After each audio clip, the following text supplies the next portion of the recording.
morning, I'm Brendan Miller. Thank you for joining us. City staff are recommending council implement the designated trucking route during tonight's meeting. The DTR would reroute long-haul transport traffic off of Arthur Street and Dawson Road, redirecting it to Highway 1117 instead. Tonight's report, is just for information, and councillors will also hear deputations. Several nearby townships have submitted letters opposing the plan, citing that the truck traffic would significantly impact rural communities along the route. A vote will happen during council's June 23rd meeting. If it's ratified, the Commissioner of Infrastructure and Operations, Kayla Dixon, says the changes would take effect 90 days later. Really, we need to get all the signage up, etc. But we'll focus on an education campaign as well for the trucking industry as well as for the public. So we want to make sure that the trucking industry understands that the designated truck route is in place so that we have compliance there. And also we want the public to understand that trucks still can use those streets of Dawson Road and Arthur Street if they have deliveries along those streets. Also on the agenda, city staff will bring a recommendation to implement a red light camera program in the city. Thunder Bay Superior North MP Patty Hajdu is settling into her new cabinet role as the Minister of Jobs and Families. The House of Commons resumed sitting this past week following the federal election and the speech from the throne by King Charles. Hajdu was called upon during question period when an NDP member from BC asked the Carney government about the latest job numbers. Canada's unemployment rate has surged to 6.9%, the highest in 8 years outside the pandemic. Alarmingly, youth unemployment is more than double that. And now the OECD is warning that Trump's trade war will cost Canada even more jobs this year. Mr. Speaker, Canadians are worried about their futures. What immediate steps will this government take to bring the jobless rate down and protect Canadian workers who will be hurt by Donald Trump's tariffs? Thank you, Mr. Speaker. It's an honor to rise and represent Thunder Bay Superior North for a fourth term in this House of Commons. Government is very focused on protecting workers and in making sure that youth and indeed workers of all ages have the skills and abilities to thrive as our economy transitions. I will work closely with my partners, indeed members across this House, to make sure that all Canadians have an opportunity to thrive as we see economic change. Now, drivers who use Simpson Street should be prepared to take detours again this summer. The busy street will undergo another season of underground upgrades and new paving, with the city's contractor tackling 2 more portions of Simpson over the coming months. Jonathan Wilson reports. Simpson Street will be another place to avoid, I'm going to say probably by July.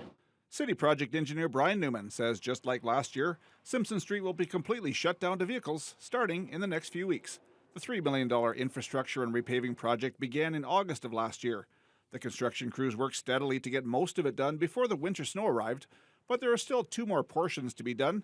Newman says several blocks between Victoria Avenue and D Street are scheduled for a full overhaul. The reconstruction involves the replacement of underground sewer, water, and storm sewer infrastructure, followed by new paving and street lighting. So it's the same contractor from last year. Last year we did Simpson we did from Cherry's Corner to D Street, and we did D Street. This year we're doing from that section at D Street as far as Victoria Avenue, but it also includes the Leith Street. But because of the 10-mile road race, we decided to stay out of Simpson until pretty much now. So they started at Leith Street, so they're working from Leith between Simpson and May currently, and then they'll get into the deep excavation Victoria and Simpson probably within probably a month or so. Last year, the city had planned to complete the section between D Street and Cherry's Corner, except for the last layer of asphalt. But because of some real estate and structural complications, the construction crews had to stop the work near Robertson Street and leave that portion between Robertson and Rowan Street until this year. Newman says the contractor will begin that section later in the summer, once the area south of D Street is complete. So the intent there is to finish up all of Simpson Street this year, from Victoria right through to Cherries, and then get one final lift of top lift paving done by the end of the year. So it'll be like a brand new street. We got some trees being planted, new decorative street lights, all that type of thing will be finished up this year as well. So that'll be a wrap, hopefully by the end of the season. Jonathan Wilson, TBT News. The Thunder Bay Public Library announced the appointment of Stephanie McLaurin as their new Senior Advisor of Indigenous Relations. The position was developed in 2018 and is meant to take action on the recommendations of the Truth and Reconciliation Commission and decolonize the library's practices and spaces. McLaurin is Anishinaabe from Fort William First Nation and is a longtime resident of Westford. She will oversee the Indigenous Services Department and serve as a liaison to both the Indigenous Advisory Council and organizational partners. McLaurin says she's looking forward to making library services more accessible to Fort William First Nation. Bridging the relationships between Indigenous and non-Indigenous peoples, communities, organizations. I think that there's a lot of work that can be done to improve that relationship and really bring us to the forefront in how Indigenous and non-Indigenous people proceed and maintain their relationships. Really excited about some of the action plan items in the Relationship Building and Reconciliation Plan that directly link to my home community, Fort William First Nation, and such things as library services in the community. Really excited to have her. We think she's going to be a great contribution to the library staff and something that the community will really see in action in the community, in the library, bringing the two together and making a big difference in how we evolve, both in our policies, procedures, programs, and our spaces. We'll be seeing her marks all over the library system over the next couple of years. McLaurin adds she is excited to bring new practices and ideas to the Thunder Bay Public Library branches. June 1st, 1875, MP Adam Oliver turned the first sod to officially launch the beginning of the construction for the Canadian Pacific Railway. Yesterday, they celebrated that at the Sailors Memorial Park. The location of the celebration held historical significance as the first turned sod was by the shore of the Kaministiquia River.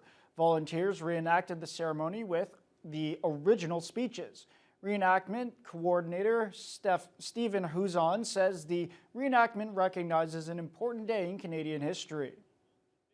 We wanted to reenact the original sod turning ceremony that happened exactly 150 years ago today. And it happened on the banks of the Cam River, a couple of hundred yards upstream. It's a super important day in the history of this city and Canada. The National Railway was like a monumental achievement, and it took a monumental effort to get it done. We, as a little group here, thought that, you know, here's an event that happened in our community 150 years ago, and not many people take time to think about it, really, and this was a good opportunity to put this little play act on this afternoon. Residents were seen gathered at the park to honor their Canadian history right here in the community. The 2025 cruise season is officially underway with the return of the Viking Octantis, with eager passengers ready to explore Lake Superior views and shores. Emma Chilton has more. The first cruise ship of the season is docked at Pool 6 Cruise Terminal, the Viking Octantis. The ship is carrying 378 passengers, 256 crew members, and will depart for Duluth at 6 p.m. Tourism Thunder Bay manager Paul Pepe says welcoming the captain with a gift basket and introducing him to local officials is a great way to launch the first cruise ship of the year. Bringing hundreds of guests from around the world here to our city while they'll be exploring Fort William Historical Park, Kekabeka Falls, and other attractions as well. So it's always great to see the ships in port here. And we always say, the arrival of the first cruise ship really symbolically kicks off the busier summer tourism season here in the community. So we always like to welcome them with a presentation to the captain to celebrate the first vessel of the year and welcome guests and crew here to the community. The sister ships, the Viking Polaris and Viking Octantis, traveled across Lake Superior together. While the Octantis is docked at the terminal, the sister ship, the Polaris, spent the day at Silver Islet doing excursions in the community. The ships will swap places at Pool 6 for 6 p.m. Viking Octantis passenger Ronnie Ballone, who is from Naples, Florida, says she can cross cruising all 5 Great Lakes off her bucket list. This is one of the on my bucket list was to do the 5 Great Lakes. So Lake Superior is the last one that this ship has come into. So it's exciting for me because we started at Lake Ontario, we did Lake Erie, Lake Huron, Lake Michigan, now Lake Superior. So 5, we've done 5, and I'm excited about that. We're excited to see what Thunder Bay has to offer. We're on a tour this afternoon, but I thought we'd take the bus and go into town and see what that's all about before our excursion. Pepe notes that the cruise industry contributes to our local economy. There's a lot of businesses that benefit from cruising. And so you look behind us, there are trucks that are bringing supplies in for the ship. There are companies that are taking things off of the ship. We have tour buses and shuttle vans and tour guides all being employed when a cruise ship is in port. As well, the attractions all benefit as well that the ships go and visit. Between June 1st and September 8th, Thunder Bay will welcome 15 cruise ship visits from Viking, Pearl Seas, and Victory Cruise Lines. The community welcomes visitors with open arms when exploring our natural and cultural attractions. Emma Chilton, TBT News.